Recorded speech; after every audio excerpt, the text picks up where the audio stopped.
আল্লাহ বলবেন প্রথম যেই লোকটা মহিলাটা বলেছে তাকে কিছু বাড়ায় দেওয়ার জন্য গিয়া বলবা যেন সে আমার শুকর আদায় করে। সুবহানাল্লাহ। লাইন শাকারতুম লাযীদান্নাকুম ওয়া লাইন কাফারতুম ইন্না আযাবী লাশাদীদ। শুকর এমন একটা জিনিস, বারে খালি বারে বইলা দিবেন সেজন্য আমার কি করে। আর যেই লোকটা আপনার বেড়ার পাল সামলাতে পারে না বলছে, তারে গিয়া বলবেন সে যেন আমার না শুকরি করে। আমার না শুকরি করলে অটোমেটিক ধন সম্পদ আস্তে আস্তে। আর যেই হাত পা নাই লোকটা বলছে কোন কামে বানাইছি, ওরে গিয়া বইলা দিবেন জাহান্নামের বিশাল দেওয়ালে একটা ছিদ্র আছে, ছিদ্রটা বন্ধ করার জন্য আমি তারা বানাইছি। খবর জানায় দিয়েন। মুসা আলাইহিস সালাম আসলেন, ফিরতি পথে পাইলেন মহিলাকে। হে পয়গম্বর, আপনি কি আমার আদেশ বলছেন? আমার আরজি কি বলছেন আল্লাহর কাছে? হ্যাঁ বলেছি। তো আল্লাহ কি বলছেন? আল্লাহ বলছেন শুকরিয়া আদায় করার জন্য। বেডি তো বেডি, বেডি যদি খন্নাস হয় কত জঘন্য হইতে পারে বাংলাদেশের মানুষ বুঝছে। জোরে হন ঠিক কিনা? বেডি মানুষ জঘন্য হইলে যে কতটা হইতে পারে বাংলাদেশের মানুষ বুঝছেনি। আরো জোরে হন বুঝছেনি। من يأخذ عني هؤلاء الكلمات من يأخذ عني هؤلاء الكلمات فيعمل بهن أو يعلم من يعمل بهن। মনোযোগ দিয়ে শুনবেন ভাই, বেশি লম্বা হবে না বয়ান, কিন্তু গুরুত্বপূর্ণ কয়েকটা কথা সংক্ষেপে বলছি, মনোযোগ দিয়ে শুনে। পয়গম্বর বললেন, কে আছো তোমাদের মধ্যে এমন আমি কিছু বয়ান করব, আমি কিছু নসিহত করব, তোমরা আমার নসিহত শুনবে, নিজে আমল করবে, আর না হয় অন্তত নিজে শুনে আরেকজনকে আমল করার জন্য বলবে, মানে আমার ওয়াজটা পৌঁছাইয়া দিবে। কে আছে? ভালো করে তর্জমা শুনেন। মাইয়াখুযু আন্নী হাউলাইল কালিমাত, এই কয়টা কথা আমি বলবো, কে আছো এই কথাগুলো গ্রহণ করার জন্য? ফায়ামালু বিহিন্না, কথাগুলো গ্রহণ করে আমল করবে।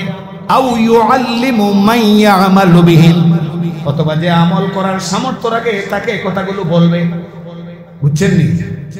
পয়গম্বর বললেন, কে আছো তোমরা যে এখানে 70-80 জন লোক, তোমাদের মধ্যে কে এমন আছো যে আমি কিছু ওয়াজ এখন করব, এই ওয়াজগুলো নিজে আমল করবে। আর যদি নিজে আমল করা সম্ভব না হয় তাহলে যে আমল করতে পারে তারে কথাগুলো পৌঁছাইয়া দেবে। খুব বুঝছেন? এখানে একটা মাসআলা আমরা শিখতে পারি। তার মানে হলো আমাদের সমাজে দেখা যায় কেউ কোনো একটু নসিহত দিলে অনেকে বিরূপ একটা মন্তব্য করে। কিরকম মন্তব্য? নিজের ঘরের খবর নাই, আইসি কেন ওয়াজ করতে বলেনি, যে নিজের কোনো খবর নাই, নিজে আমল করে না, আইসে কিনা আমল করতে, মানে ওয়াজ করতো। এরকম কথাটা কিন্তু সমাজে চালু আছে।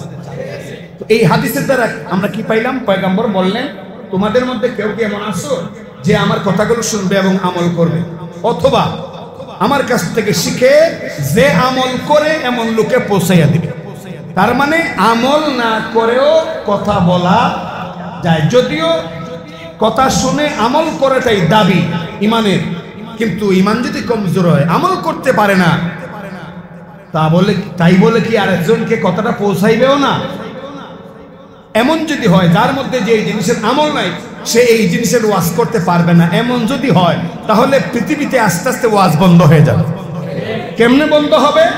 আপনি বলুন তো, কোন মানুষটা এমন আছে যে সব আমল করে, কোনো আমল তার থেকে বাদ যায় না? এমন কোন মানুষ আছে? কোনো না কোনো কিছু না কিছু আমল বাদ যায় প্রত্যেকের কাছ থেকে, ঠিক না? এখন যে আমল বাদ যায়, ওই আমল যদি সে বলতে না পারে, আরেকজনকে দাওয়াত এই ব্যাপারে দিতে না পারে, তাহলে অটোমেটিক অনেক ওয়াজ এবং নসিহত বন্ধ হয়ে যাবে না? এই জন্য পয়গম্বর বলছেন, নিজে তো আমল করবেই, কোনো কারণে নিজের আমল করার হিম্মত যদি না থাকে, তাহলে আমি যে এখন কথাগুলো বলবো অন্যকে যেন বইলা দেয়। সুবহানাল্লাহ।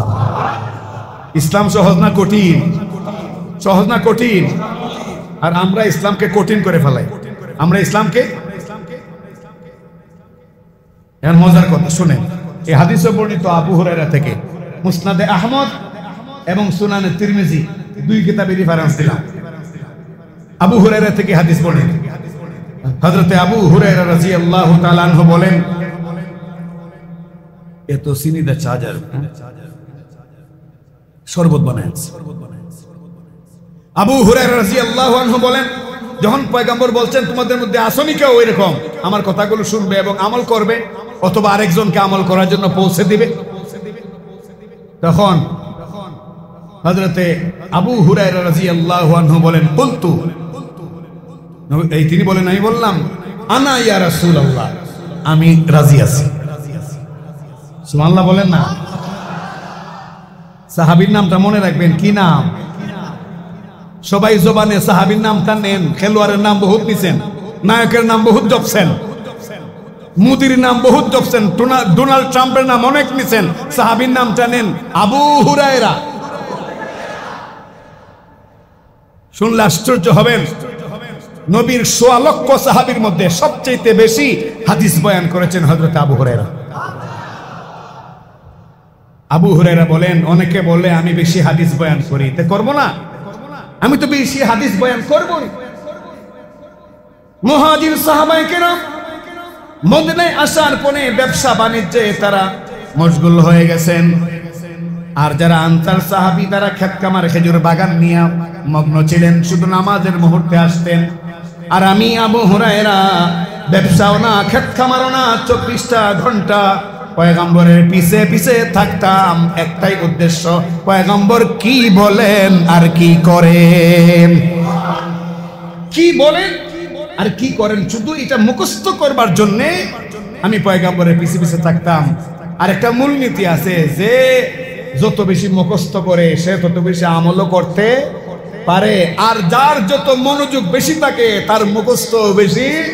এই জন্য শ্রোতাদের মধ্যে যারা খুব মনোযোগী এরা দেখবেন বক্তার মুখের দিকে, আলোচকের মুখের দিকে আদবের সঙ্গে এমন ভাবে তাকায়া থাকে, আল্লাহর দয়া লাগে। আলোচকের ভিতরের বুকের ভিতরের ইলম আল্লাহ ওই মুসল্লির অন্তরে ঢুকায় দেন। তখন এই মুসল্লি সত্যিটা জানতে পারে, মাসআলাটা জানতে পারে।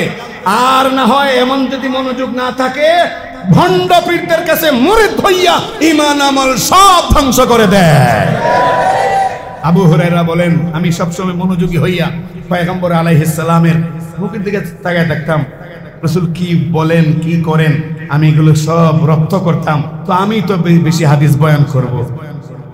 এই হাদিসটাও আবু হুরায়রা থেকেই বর্ণিত। তিনি বলেন, কুলতু আনা ইয়া রাসূলুল্লাহ, আমি বললাম ইয়া রাসূলুল্লাহ আমি রাজি। সুবহানাল্লাহ। ফাআখাযা বিয়াদি, তখন পয়গম্বর আলাইহিস সালাম আমার হাতটা ধরলেন। ফাআদ্দা খামসা, গুনে গুনে তারপরে 5টা নসিহত করলেন। আল্লাহু আকবার। গুনে গুনে 5টা নসিহত করলেন। কয়টা? জোরে কোন কয়টা? আরো জোরে, আরো জোরে। হ্যাঁ ঠিক আছে, একদম নুরানি ক্লাস। নামাজ কয় বেলা? আর আজকের নসিহত কয়টা? মনে রাখবেন। ফাআদ্দা খামসা, গুনে গুনে 5টা নসিহত করলেন পয়গম্বর আলাইহিস সালাম। ফাকালা ইত্তাকিল মাহারিমা তাকুন আ'বাদান নাস। পয়গম্বর তখন যে 5টা নসিহত করছিলেন, 5টা ওয়াজ শুনাইছিলেন, আমি এখন আপনাদেরকে শোনাইতেছি সরাসরি, একেবারে সরাসরি। ধ্যান করবেন, 1400 বছর আগে পয়গম্বর হয়তোবা এমন পরিবেশেই সাহাবীদেরকে সামনে নিয়ে বলছিলেন। আজকে সেই 1400 বছর আগের যুগ নাই, 1400 বছর পরে হলেও মসজিদের ভিতরে বসে জুমার দিন দিনের বেলা সালাত আদায় করে, রাতের বেলা কোরআনের প্রেমিক হয়ে পয়গম্বর আলাইহিস সালামের সেই উপদেশ হাদিসের আলোকে আলেমের মুখে শুনছি। এই ধ্যান, এই চেতনা নিয়ে শুনবেন, ইনশাআল্লাহ মনে রাখতে পারবেন। আর মনে রাখলে আমল করাও সহজ। 1 নাম্বার পয়গম্বর বললেন, ইত্তাকিল মাহারিমা তাকুন আ'বাদান নাস। হে আমার সাহাবীরা, ইত্তাকিল মাহারিম, গুনাহ থেকে বেঁচে থাকো, হারাম থেকে বেঁচে থাকো, গুনাহ থেকে বেঁচে থাকো, হারাম থেকে বেঁচে থাকো। তাকুন আ'বাদান নাস, যদি গুনাহ থেকে বাঁচিয়া থাকতে পারো তাহলে তুমি হবে সবচেয়ে বড় ইবাদত গুজার। সুবহানাল্লাহ বলেন, আওয়াজ করে বলেন। যদি গুনাহ থেকে বেঁচে থাকতে পারো তাহলে সবচেয়ে বড় আল্লাহর ওলি হবে। গুনাহ থেকে বেঁচে থাকতে পারো সবচেয়ে বড় আবেদ হবে। গুনাহ থেকে বেঁচে থাকতে পারো তাহলে জান্নাতের প্রথম ক্লাসের প্যাসেঞ্জার হবে। তাকুন আ'বাদান নাস, ইত্তাকিল মাহারিম তাকুন আ'বাদান নাস। হারাম থেকে বেঁচে থাকো। গুনাহ, বাচ্চারা কথা বলে কোন জায়গায় এলোমেলো একটা পরিবেশ লাগতেছে আমার কাছে। হঠাৎ আওয়াজ আসে, বাচ্চাদের আওয়াজ আসে। এই যে দোতলায় কেউ থাকলে বলেন ইত্তাকিল মাহারিমা তাকুন আ'বাদান নাস। বেঁচে থাকো, গুনাহ থেকে বেঁচে থাকো তাহলে সবচেয়ে বড় ইবাদত গুজার হবে, সবচেয়ে বড় আবেদ হবে। আ'বাদান নাস, মানুষের মধ্যে সবচেয়ে বড় আবেদ হবে, সবচেয়ে বড় ইবাদতকারী হবে। এখানে একটা গুরুত্বপূর্ণ বিষয়, খুব মনোযোগ দিয়ে শুনবেন ভাই, খুব গুরুত্বপূর্ণ একটা বিষয়। সেটি হলো আমরা ইবাদত বলতে মনে করি শুধু নামাজ, রোজা, হজ, যাকাত, দান খয়রাত, এই সেই এগুলারে কি মনে করি শুধু ইবাদত।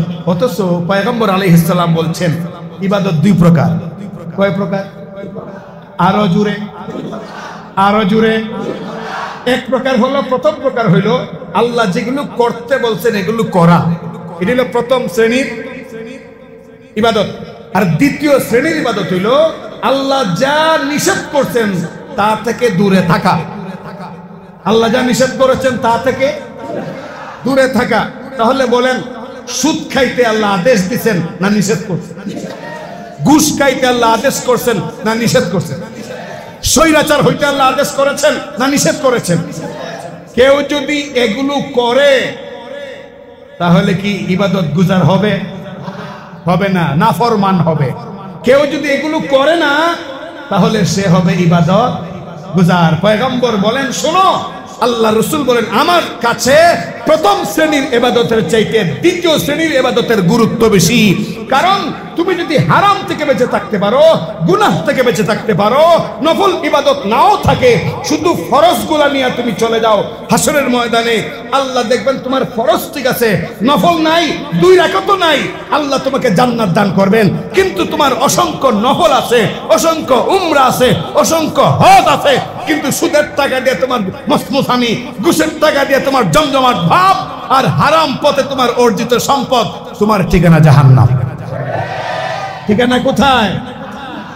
তো হারামের টাকা দিয়া ঘন ঘন উমরা খুব কবুল, হ্যাঁ, আবার বুকে হাত দিয়া কয় কি, কয় আল্লাহ আল্লাহ আল্লাহর দয়া। হারামের টাকা দিয়া যায় উমরায় হজে, বুকে হাত দিয়া কয় কি আল্লাহর দয়া। আল্লাহর দয়া নয়, তোর উপর আল্লাহর অভিশাপ। ইত্তাকিল মাহারিমা তাকুন আ'বাদান নাস। ইত্তাকিল মাহারিম, সমস্ত হারাম থেকে বেঁচে থাকো, সমস্ত গুনাহ থেকে বেঁচে থাকো, তাহলে তুমি ইবাদতকারী হবে, বড় ইবাদতকারী।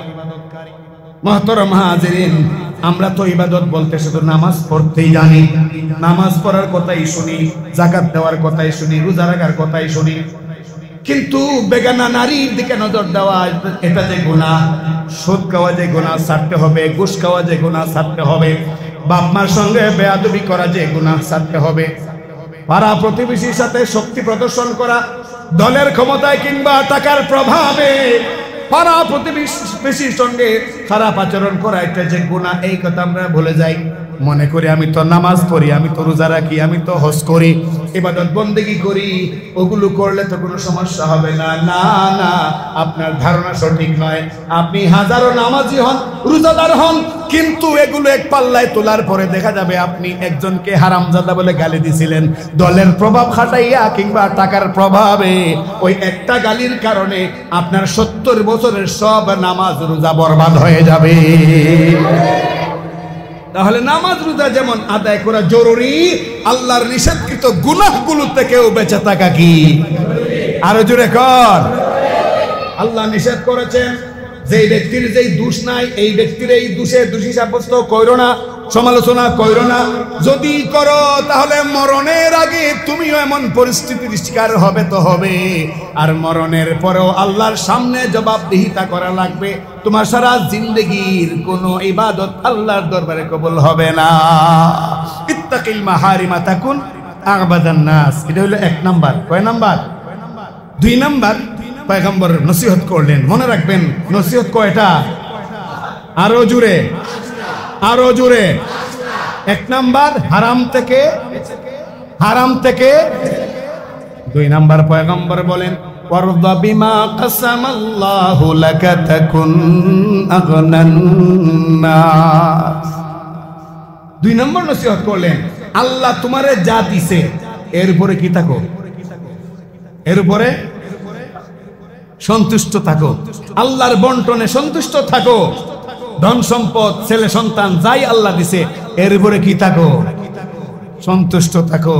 তাহলে তুমি হবে আগনান নাস, রিচ ম্যান। তুমি হবে আগনান নাস, সবচাইতে বড় ধনী। সবচাইতে বড় ধনী কারে কয়? এটাও হাদিসে আছে, আল গনা গনান নফস, বলা হয় যার মন ধনী সে আসল ধনী। এই খেজুর বাগে একবার 5 তলা বাড়ি, 7 তলা বাড়ি, 10 তলা বাড়ি, অথবা 3 তলা 4 তলা 2-3টা বাড়ি, রাতে ঘুম নাই।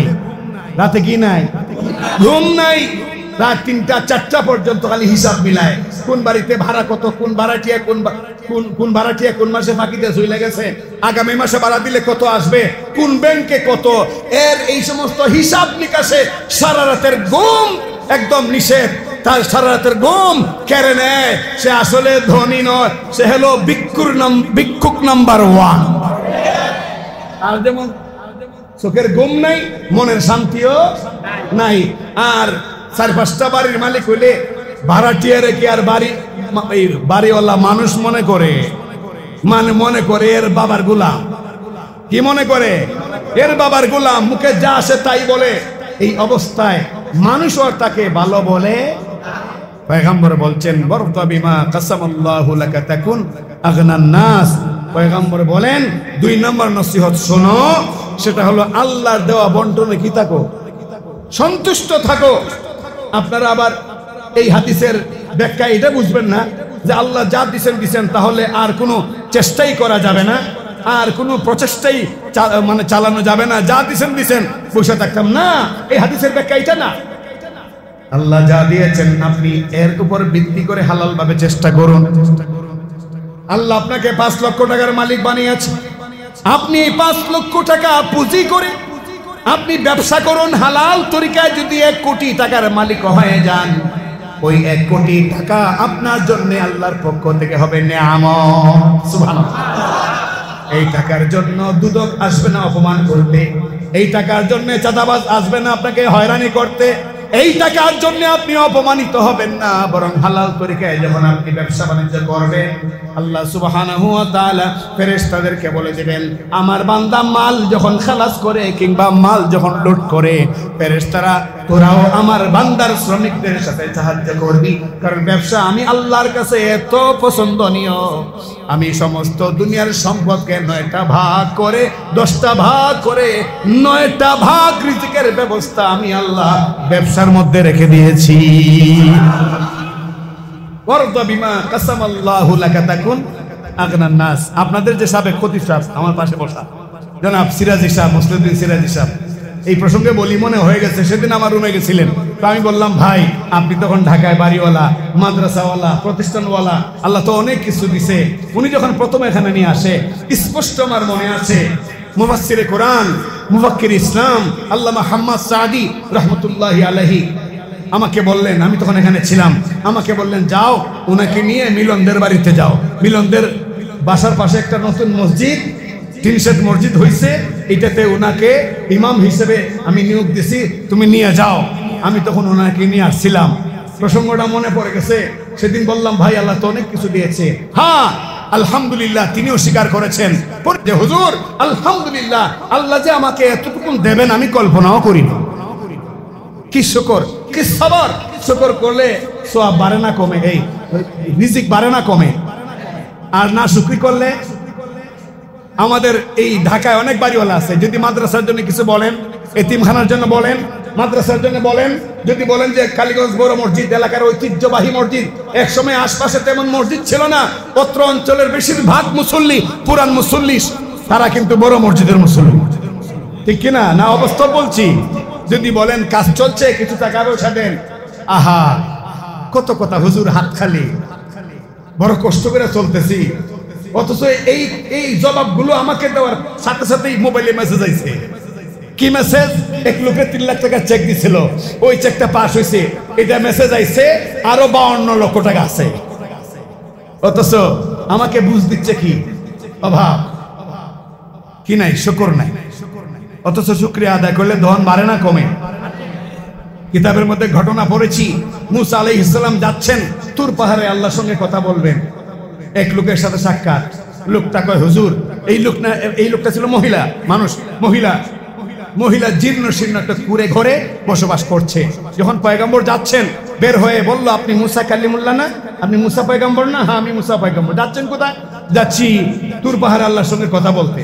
তো আপনি যাচ্ছেন, তাহলে আমার একটা কথা শুনেন, আল্লাহ সুবহানাহু ওয়া তাআলাকে বলবেন, আমি বড় হতদরিদ্র, বড় গরিব, আমি জীর্ণ শীর্ণ একটা ঘরে বসবাস করি, বৃষ্টি আসলে বৃষ্টি পড়ে, রোদ আসলে রোদ লাগে।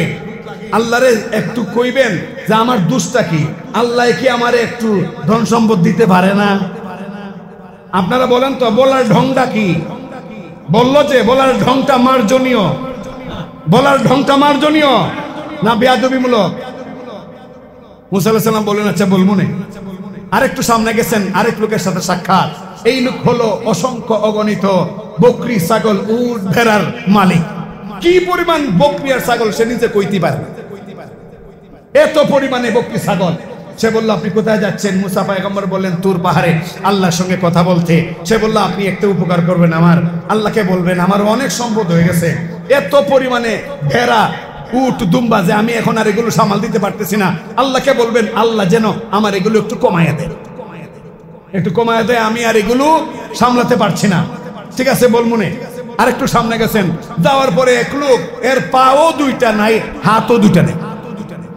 চিন্তা করেন, কিন্তু হাত পাও 4টার মধ্যে একটাও নাই। সে বলল, আপনি কোথায় যাচ্ছেন? মুসা আলাইহিস সালাম বললেন, আমি তুর পাহাড়ে আল্লাহর সঙ্গে কথা বলতে যাচ্ছি। তখন লোকটা বলল, হে পয়গম্বর, দয়া করে আমার আল্লাহরে একটা জিনিস জিগাইবেন। আল্লাহ আমার একটা হাতও দেন নাই, একটা পাও দেন নাই, একটু জিগাইবেন। আমার কোনো আরজি নাই, আমার কোনো আক্ষেপ নাই, শুধু জানতে ইচ্ছা করে আল্লাহকে আমারে আসলে কোনো কামে বানাইছেন কিনা, না বিনা কামে বানাইছেন? যদি যে কোনো কামের জন্য আল্লাহ বানান, আমি রাজি। সুবহানাল্লাহ কইবেন না? ওই 11টা পার হয়ে গেছে দিকে, এখন কি আপনারা বিরক্ত হইতাছে? হ্যাঁ, আসলে বেজার হয়ে গেছেন নাকি?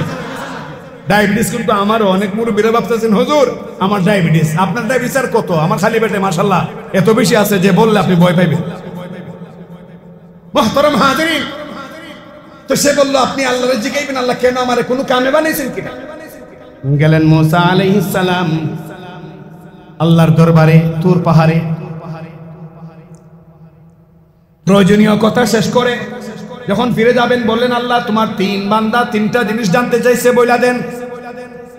আল্লাহ বলবেন, প্রথম যেই লোকটা, মহিলাটা বলেছে, তাকে কিছু বাড়ায় দেওয়ার জন্য গিয়া বলবা যেন সে আমার শুকর আদায় করে। সুবহানাল্লাহ। লা ইন শাকারতুম লা আযীদান্নাকুম ওয়া লা ইন কাফারতুম ইন্না আযাবী লাশাদীদ। শুকর এমন একটা জিনিস, বারে খালি বারে বইলা দিবেন, সেজন্য আমার কি করে। আর যেই লোকটা আপনার বেড়ার পাল সামলাতে পারে না বলছে, তারে গিয়া বলবেন সে যেন আমার না শুকরি করে। আমার না শুকরি করলে অটোমেটিক ধন সম্পদ আস্তে আস্তে। আর যেই হাত পা নাই লোকটা বলছে কোন কামে বানাইছ, ওরে গিয়া বইলা দিবেন জাহান্নামের বিশাল দেওয়ালে একটা ছিদ্র আছে, ছিদ্রটা বন্ধ করার জন্য আমি তারা বানাইছি, খবর জানায় দিয়েন। মুসা আলাইহিস সালাম আসলেন, ফিরতি পথে পাইলেন মহিলাকে। হে পয়গম্বর, আপনি কি আমার আদেশ বলছেন? আমার আরজি কি বলছেন আল্লাহর কাছে? হ্যাঁ বলেছেন। তো আল্লাহ কি বলছেন? আল্লাহ বলছেন শুকরিয়া আদায় করার জন্য। বেডি তো বেডি যদি কন্যা হয়, কত জঘন্য হইতে পারে বাংলাদেশের মানুষ বুঝছে, যেটা হন ঠিক কিনা? বেদি মানুষ জঘন্য যে কতটা হইতে পারে বাংলাদেশের মানুষ বুঝছেনি, আরো যেরকম বুঝছেনি।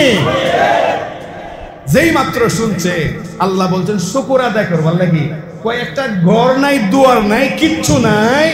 বলছিলাম আল্লাহ যেন কিছু দেয়, কাটা গায়ে লবণের সিটা, আমি কেন শুকর আদায় করবো, আমার পুস্তা নাই। শুকর আদায় করলো না না শুকরি করলো? শুকর আদায় করলো না না শুকরি করলো? মুসা পয়গম্বর দাঁড়ানো, এই অবস্থাতে এমন ঝড় তুফান, আল্লাহু আকবার, এমন ঝড় তুফান পয়গম্বরের চোখের সামনে। ওই মহিলার করে ঘর বাসিয়ে কোথায় যে নিয়ে গেল পাত্তা রইল না, না শুকরি করছে। এরপরে ওই লোকটার সাথে সাক্ষাৎ। কোন লোক? যে লোকের ভেড়ার পাল, ছাগলের পাল, পশু পাখি বেশি। পয়গম্বর আপনি কি বলছেন? হ্যাঁ বলছি। আল্লাহ কি বলছেন? আল্লাহ বলছেন তুমি না শুকরি করবা, না শুকরি, যত না শুকরি করবা তত তাড়াতাড়ি তোমার সম্পদ কমে যাবে, ঝামেলা শেষ। না শুকরি করবা, ঝামেলা শেষ। 5 তলা বাড়ির মালিক আল্লাহ বানাইছে, এরপরে খালি গলা শুকাও। 7 তলা বাড়ির মালিক আল্লাহ বানাইছে, এরপরে গলা শুকাও। ভাড়ার টাকায় তোমার হয় না, দোকানপাট আছে, মাসে 2 লাখ টাকা ইনকাম, এরপরও গলা শুকাও না। না না, গলা শুকাইও না, তাহলে তুমি অরিজিনাল শুটকি হয়ে যাবে, বাঁচার পথ পাবে না। আল্লাহ বলছেন তুমি না শুকরি করো, তাহলে তোমার সম্পদ কি কমে যাবে। কথাটা শুই না লোকটা কইল, মুসা আলাইহিস সালাম বলেন কি আপনি? মাআযাল্লাহ, কেমনে সম্ভব? কি বলেন আপনি?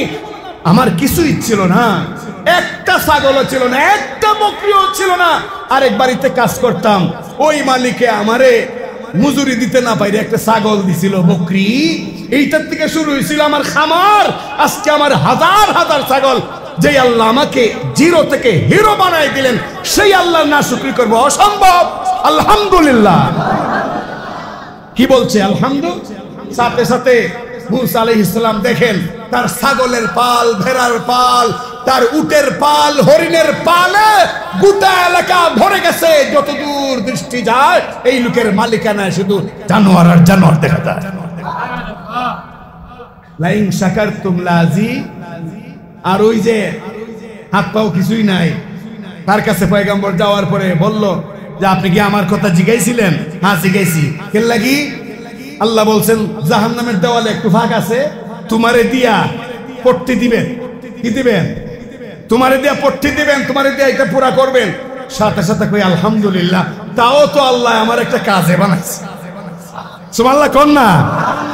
তাও তো আল্লাহ একটা কাজে বানাইছে, শুকরিয়া। আমার কোন দুঃখ নাই। আরে জাহান্নাম হোক আর জান্নাত হোক, আল্লাহ তো নিজের কামে আমার ব্যবহার করবো, এটাই খুশি। সাথে সাথে আল্লাহর দয়া নেমে এসেছে। ছিল না হাত, ছিল না পা, মুহূর্তের মধ্যে হাত পা গজিয়ে সে সুস্থ মানুষে পরিণত হয়েছে।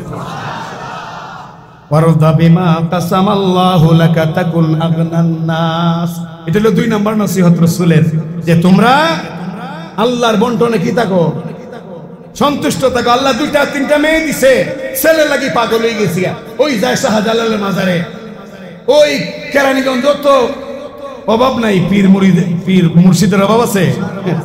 দাড়ি নাই, মুছ এত লম্বা, এত লম্বা মুছ কাইটা সুন্দর মতো একটা বাথরুমের ঝাড়ু বানান যায়। আসেনি এমন বেয়াদব? এরপরে তো সে আল্লাহর ওলি হয়। টাটকা বেপরদা নারীরা তার পায়ে সেজদা দেয়, এরপরে সে আল্লাহর ওলি হয়। তাকেও আল্লাহর ওলি বলে চালায়া দেওয়া ইহুদিদের দালালি ছাড়া কিছু না। ওয়ারদা বিমা কাসামাল্লাহু লাকা তাকুন আগনান নাস। 2 নম্বর নসিহত, আল্লাহ যা দিবেন আল্লাহর বন্টনে কি থাকো? সন্তুষ্ট থাকো। আমার 5টা বাড়ি লাগবো, 7টা বাড়ি লাগবো, খালি নেশা আর নেশা। যখন সম্পদের লোভ নেশায় পরিণত হয়, তখন মানুষ জানোয়ারে পরিণত হয়ে যায়। কথাগুলো কি খুব শক্ত বইলা বলাইতেছি? এখনো যদি শক্ত বলতে না পারি তাহলে কোন সময় বলতাম? আর যখন ঠিক কিনা? 2 নম্বর নসিহত, আল্লাহ দেওয়া বন্টনে কি থাকো? সন্তুষ্ট থাকো। 3 নম্বর, ওয়া আহসিন ইলা জারিকা তাকুম মুমিনা। 3 নম্বর নসিহত করলেন পয়গম্বর। রে সাহাবায়ে কেরাম, রে মুসলমানেরা, আমার 3 নাম্বার নসিহত হলো তোমার প্রতিবেশী যিনি ডানে বামে বাড়ি ঘরের মালিক যারা, এদের সঙ্গে ভালো আচরণ করো। সুবহানাল্লাহ। ভালো আচরণ করলে খাঁটি মুমিন হতে পারবে। তাহলে বোঝা গেল শুধু নামাজ পড়লেই খাঁটি মুমিন হওয়া যায় না, রোজা রাখলেই খাঁটি মুমিন হওয়া যায় না, হজ করে বেশি বেশি যায় নামাজ কিনে এনে বন্টন করলেই বড় মুমিন হওয়া যায় না। বরং নামাজ রোজা হজ সব ঠিক রাখার পরেও প্রতিবেশীর সঙ্গে খারাপ আচরণ করলে আল্লাহর রাসূল বলেন সে মুমিন হতে পারে না। 3 নাম্বার কি? প্রতিবেশীর সঙ্গে ভালো আচরণ করা, প্রতিবেশীর সুবিধা অসুবিধা বোঝা, প্রতিবেশীর দিকে জানালা দিলে তার যুবতী মেয়েকে আপনার বাসায় আগত কোনো অজানা মেহমান, অজানা অচেনা যুবক প্রতিবেশীর যুবতী মেয়েকে দেখে ফেলবে, তার ওয়াইফকে দেখে ফেলবে, পর্দা পুশিদা নষ্ট হবে, কিন্তু আরো সমস্যা তৈরি হবে। এমন যদি হয়, আপনার ইমানি দায়িত্ব বিষয়গুলো দেখা, তাই ইমানি দায়িত্ব। কিন্তু আমরা কি করি? কালকে এক বাসায় গেলাম খেজুরবাগে, দেখলাম 2 বিল্ডিং মাশাআল্লাহ এইভাবে লাগানো, এমন ভাবে লাগানো যেন বিল্ডিং দুইটা বলতেছে দে দেখি, আবার উঠে বলতেছে দে দেখি, মানে বিল্ডিংই তৈরি করছে এমন একটা অবস্থা, ঝগড়া ঝগড়া ভাব। সামান্য বাতাস আবহাওয়া মাঝখানটা আপ ডাউন করবে, এই ব্যবস্থাও। ওয়া আহসিন ইলা জারিকা তাকুন মুসলিমা। পয়গম্বর আলাইহিস সালাম বলেন, যার মানে তোমার প্রতিবেশী, যে ওর সঙ্গে ভালো আচরণ করো, তাহলে খাঁটি মুমিন হতে পারবে, খাঁটি মুসলিম হতে পারবে। অন্য হাদিসে বলেন, মান আমানা বিল্লাহি ওয়াল ইয়াউমিল আখির ফালইউকরিম জারাহু। যে ব্যক্তি আল্লাহ এবং আখিরাতকে বিশ্বাস করে সে অবশ্যই তার প্রতিবেশীকে সম্মান করে। প্রতিবেশীকে যদি সম্মান না করে, যত বড় সদ্রী হোক, সে আস্তে একটা জানোয়ার ছাড়া মানুষ হতে পারে না।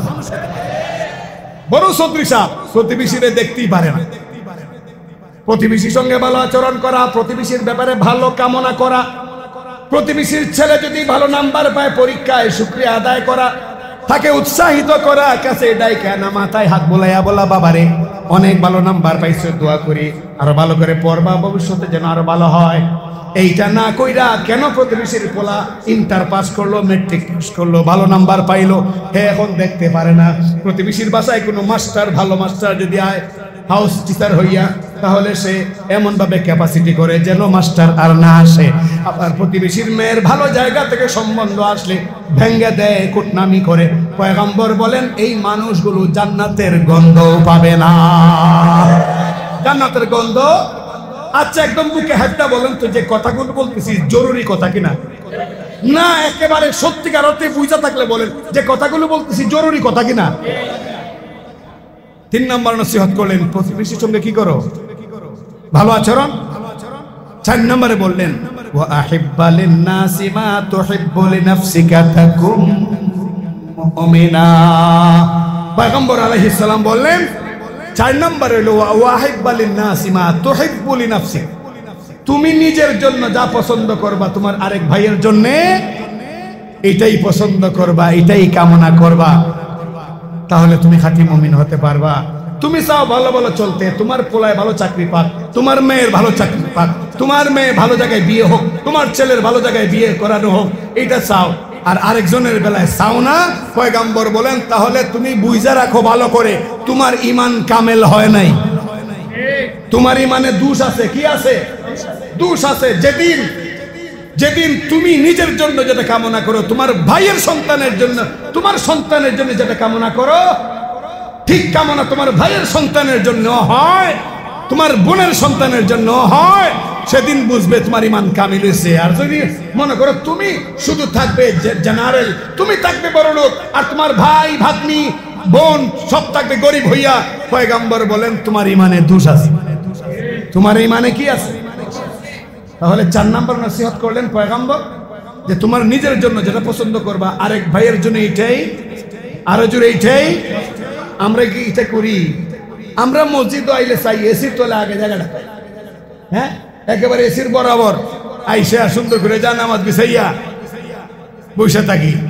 আরেকজন মুরব্বী পিছনে বেচারা গরমে কাইতে গেছি গা, এই বেটার দিকে জোয়ান পোলাটা চাইও না, ওইদিকে চাই না, চাইলে যদি মুরব্বির জায়গা দাম লাগে না, আদব না।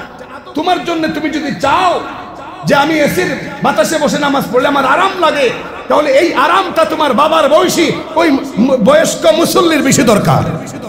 যেটা বলেন ঠিক না? তোমার এটা দেখা দরকার। মুরব্বীরা একটু খুশি হয়েছেন না? আপনাদের পক্ষে বলছেন, মাশাআল্লাহ। এটা হলো 4 নাম্বার। কয় নাম্বার?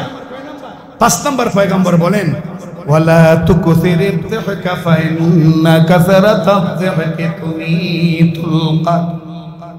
পয়গম্বর বলেন বেশি হাসবা না, কম হাসবা, আর কাঁদবা বেশি, ক্রন্দন করবা বেশি, কাঁদবা বেশি, দুনিয়ায় হাসবা কম।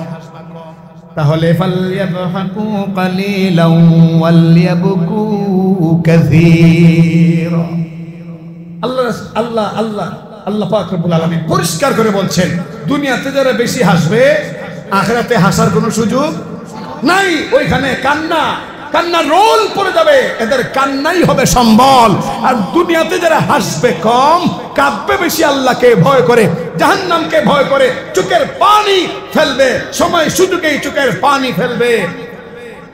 হাসরের মাঠে, পরকালে, জান্নাতে এরা হাসির উপরে থাকবে, সেখানে তাদের কোনো কান্না নাই।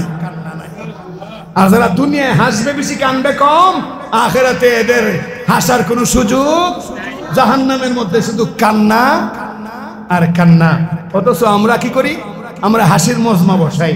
হ্যাঁ, আমরা হাসির জন্য সরকার অনুষ্ঠানে দিয়ে দিচ্ছে, হাসির জন্য সরকার কিছু লোক ওই তৈরি করে দিচ্ছে। এদের কামই হলো হাসি।